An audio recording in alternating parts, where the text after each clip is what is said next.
Hi everybody, I hope you have your nice cup of coffee with you so we can start on our chat. It's about 3 o'clock, so I'm going to get started. I hope I can answer all your questions today. I have lots of questions. I have Facebook questions, Instagram, email. Now, if you didn't get a chance to ask questions, what you can do is just log on to your Facebook, and it's going to be on YouTube also. So in case you didn't write down any questions, maybe I'm going to answer them for you, all right? So let's get started. It's a nice snowy day, so it's a great day for this, and I think I'm going to have more of these chats so you can know more about each other and such. I know if you're watching, I know you're fans of Portuguese food, so that's why you're here. All right, so let's go to the first question. This question is from CJ, and CJ says, what is a good, quick Portuguese dessert? Now, I'm going to tell you my favorite Portuguese dessert. It's very easy to make. It takes a little time, but I think it's the best basic dish. It's arroz doce, which is Portuguese sweet rice. It's a very little ingredients. You just need some little milk, eggs, rice, some cinnamon and sugar, and a little salt. And once you try it, you're gonna love this dessert. It's pretty easy and basic. Now you can find the recipe on my Tia Maria's blog, in my cookbook, and also on YouTube. Most of my recipes are on all of these, like I said, it's on the website, the blog, Facebook. It's on the YouTube channel and in my first cookbook, okay? So give it a try. I think you'll like it. It's a little different from the traditional American sweet rice. The Portuguese sweet rice uses a lemon peel in it, so it tastes very lemony and cinnamony, okay? Okay, so let's see. The next question is Gloria. Gloria says, I see behind you that you have a large Portugal Galo. Yes, it's on my refrigerator right now. Oh, it's right there actually. And if I sell them, and where can I get one? Gloria, we don't sell these on our Lisbon Blue Shop, but I recommend you try Portugalia Sales in New Jersey. They have a very big online shop, and you can find them there. Portugalia Marketplace in Fall River, Mass. also has these. So I'm pretty sure they will ship them to you. And I'm sure there's many other places, but those are the two right off the top of my head that as a matter of fact, the one that I have is from Portugalia Marketplace. Now both of these shops also carry my cookbooks too. All right, so that was a good question. And let's see, Berta Avila. She has a question about chicken. She says, I try all the time to make a Portuguese chicken, but it never comes out good. It comes out dry and the taste is not high. Remember, please help. Well, I think the reason your chicken may not come out as good that you remember is probably because you don't marinate it long enough. Now, when you make Portuguese roast chicken, I recommend that you marinate it at least overnight with all those nice spices, the paprika, garlic, salt, pepper, a little wine, a little olive oil. Marinate overnight, and the next day take it out of the fridge, let it cool, let it reach room temperature, and then you bake it. And I'm pretty sure that you're gonna get that flavor that you're looking for and the taste. And as far as dry, you may be just overcooking it. So now this is for roast chicken. So I recommend that you roast chicken at least an hour and a half every time, okay? And as far as the other style of the chicken, I think you're just overcooking it because it shouldn't come out too dry, okay? All right, so let's go on. Let's see, I'm going to have a sip of coffee. Are you having coffee with me? I love coffee. It's a staple in my house, that's for sure. All right, so this is from, let's do an Instagram question. Let's see, Maria Carrera. She says, I can't find your dry rub recipe. Well, Maria, my dry rub recipe is in my second cookbook, Taste Portugal More Easy Portuguese Recipes, which you can find on Amazon or the Lisbon Blue Shop, okay? Now, I also have it with my spare ribs. If you go to the blog, I do post the ingredients for the spice rub on there. Okay, it's just, it's like a paprika, garlic, salt, pepper, and a little cumin if you have it on hand, but you really don't have to use it. What I do is I mix all these spices together, keep them in my jar, as you see. I always have these as a staple in my kitchen, okay? Like I said, it's paprika, garlic, black pepper, salt, little cumin, and I always have it on hand. It makes cooking so much easier. You can put this on chicken, ribs, even on steak, a little on seafood, on your shrimp, even like grilled vegetables. It goes great. All right, so you know, give it a try, and I'll be posting the recipe soon. Now, hopefully, I can get this spice mix packaged, and I'll be selling it also because I've had so many requests for this. Okay, so let's move on. Let's see. Stephanie says, this is from Facebook. Hi, Stephanie.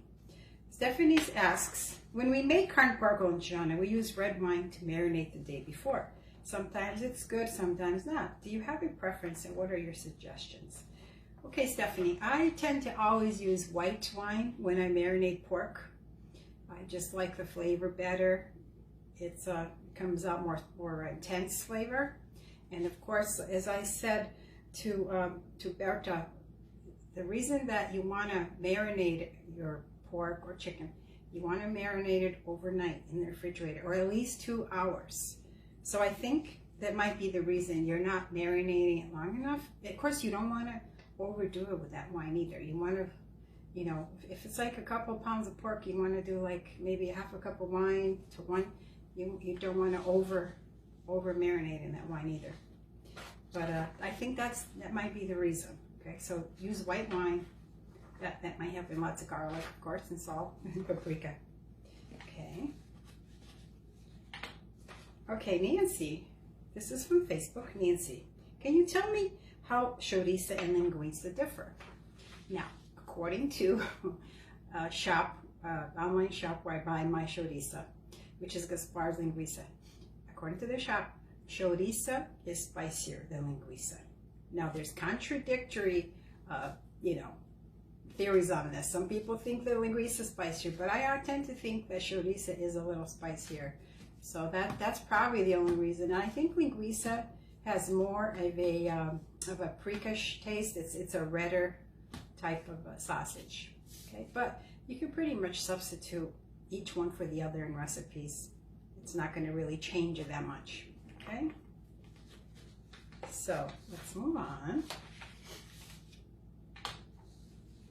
Okay, you know, it's a snowy day today, and you know, one good thing, winter is almost over.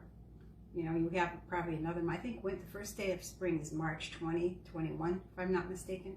So we technically have 4 more weeks of winter, and I'm done. I'm ready for sun, and hopefully we can get out and enjoy some nice sunny weather soon. Okay, just hang in there. Okay, let's see. Tina is also from Facebook. Tina asks about let's see, making fresh cheese. Okay, the fresh cheese, I'm going to be posting a recipe soon on that.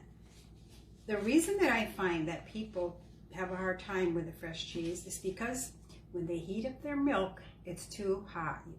And once you heat up that milk too hot, you know, it's not going to curdle. You're not going to form the curds. And also, you have to dissolve the rennet, the tablets. I prefer using powder. The powder dissolves much better. So try to find the powder. Make sure you stir it. Stir that warm milk with it. Keep stirring a lot.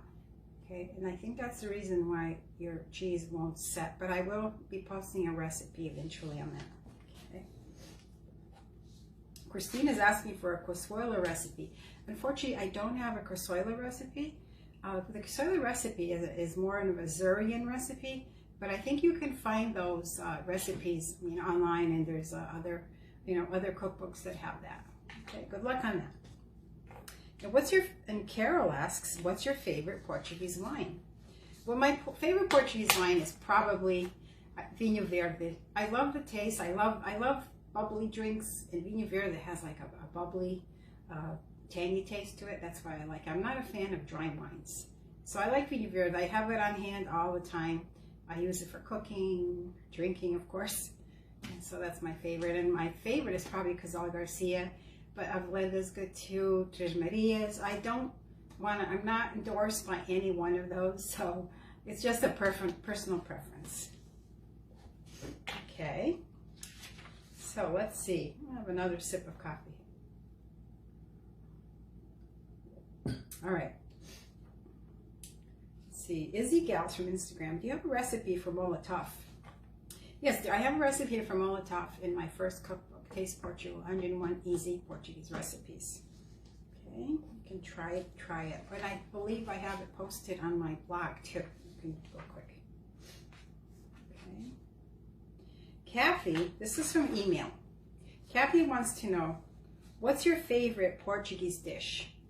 Well, my favorite Portuguese dish is, it's probably polvo assado. I love octopus. And of course I make it every Christmas, and I try to have it, maybe every few months during the year. I love it. My family loves it. It's just it's such a different recipe, has a wonderful taste, and it's not hard to cook. You know, there's a misconception that it's difficult to cook, but it's not. Okay, you find yourself a nice octopus, and what I do is I boil it in a pot of water with 1 onion, no salt needed. Okay, and then you leave it in the pan for another 20 minutes. Then you put it in a baking pan with the other spices you need. Now I have a recipe for the polvo asado, also in my cookbooks, and there's a recipe on YouTube, part 1 and 2, how to cook octopus, and that's my favorite. Okay. All right, Isabel's asking. No, this is email. Isabel is asking, are you a recipe from the Azores or mainland Portugal? Well, I was born in the northern Portugal, so my family's from northern Portugal. So most of my recipes are from the northern region of Portugal, and that's where I learned from my mom, aunts, and such. But they're from mainland Portugal. John is asking, what part of Portugal do you come from? Well, I come from Trás-os-Montes, which is way up high, way up north of Portugal. It's almost near Spain, as a matter of fact.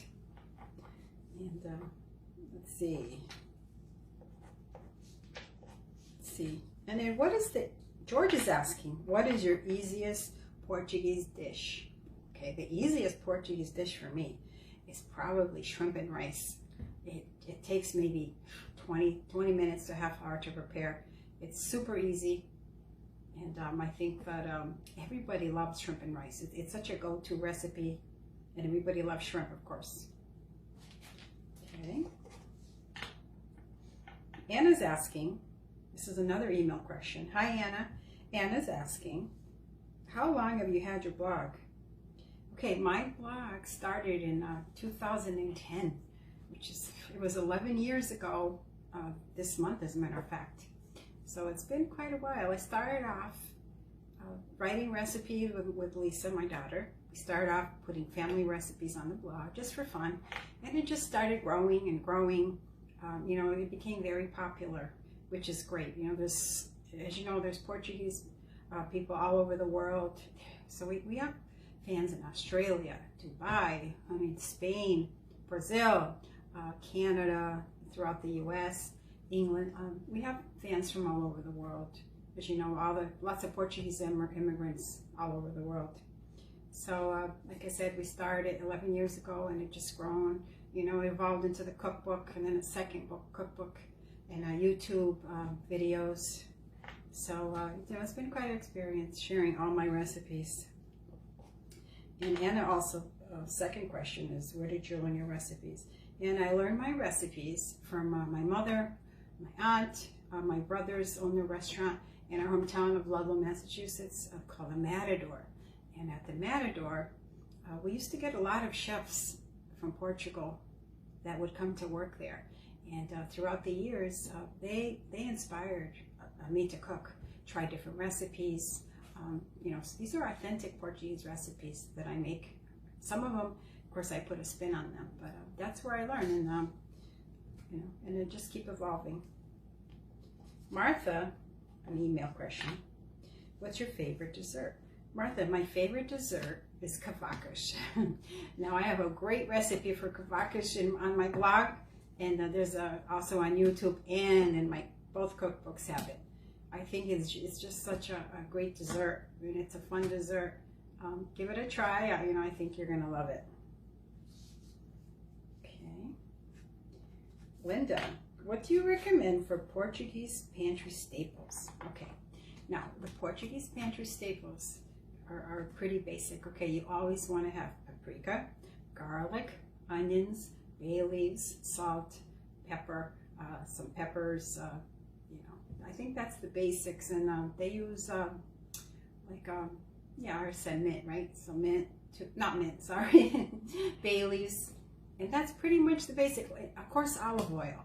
So the olive oil, garlic, and onions is pretty much how you start all the Portuguese recipes. You gotta have those, and then white wine, red wine too. Okay. So once you have those staples, I think you can pretty much start creating your own recipes. Okay, let's see if there's any more questions. Let's see. Go look here. Yeah. There. Okay. All right, there's another question. Okay. Here it is. Okay.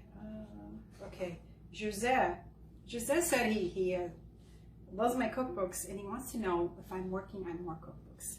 Well, yes, as a matter of fact, I'm working on a third cookbook. We're working on Taste Portugal, Christmas and Holidays.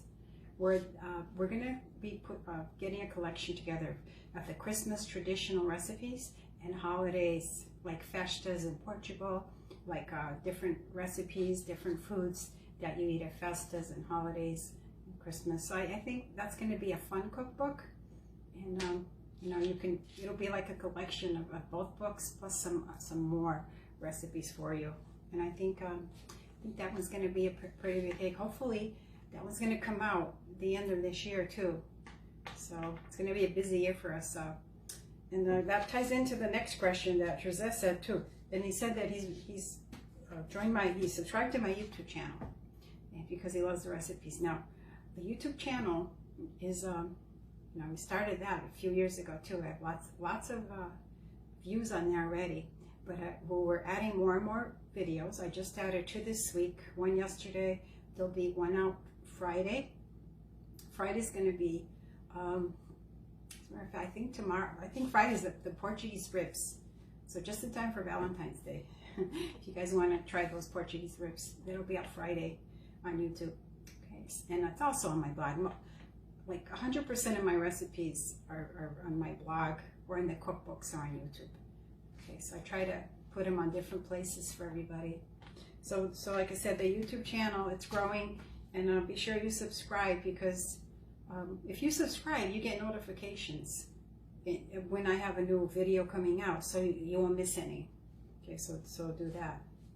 Okay, so let's see. I think that's it for questions. I hope. So like I said, I hope that if I didn't answer, questions that you personally asked for, maybe some of these people here, did ask the questions and I answered them.